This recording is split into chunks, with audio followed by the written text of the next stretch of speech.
watching Fox 9 Morning News.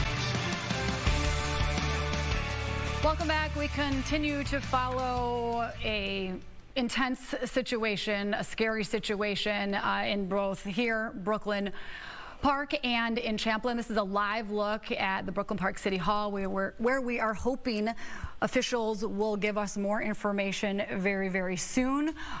In the meantime, we are getting some information from our sources of some of the things that are developing here on this Saturday morning. Joining me now is Amy Hockert, who I appreciate you joining and helping with this very, very fluid situation. So just to bring you up to speed, about 4:30 this morning, we started to get some alerts into the newsroom that potentially a couple of state lawmakers had been shot at their homes in both Brooklyn Park and in Champlin. Unfortunately, our sources have confirmed that that is indeed true. That is the case, and we should say we don't know their conditions. So these two lawmakers and their spouses, we have confirmed, have been shot in their homes.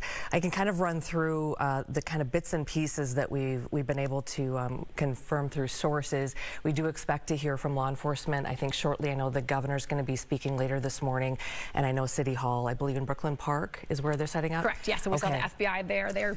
It's fluid. They are setting up and getting ready for that. And also really, really important just for those living in that area, still that shelter in place around a 3-mile radius, and it's the Edinburgh.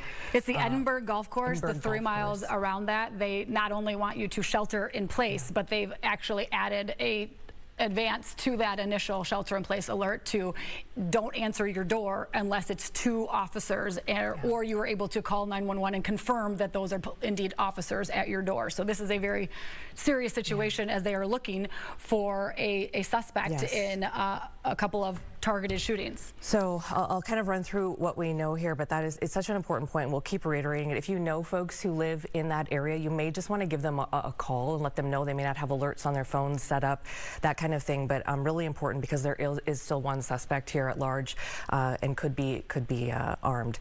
So we know that Senator John Hoffman and Representative Melissa Hortman and their 2 spouses have been shot in their homes. Again, we don't know anything about their conditions at this point.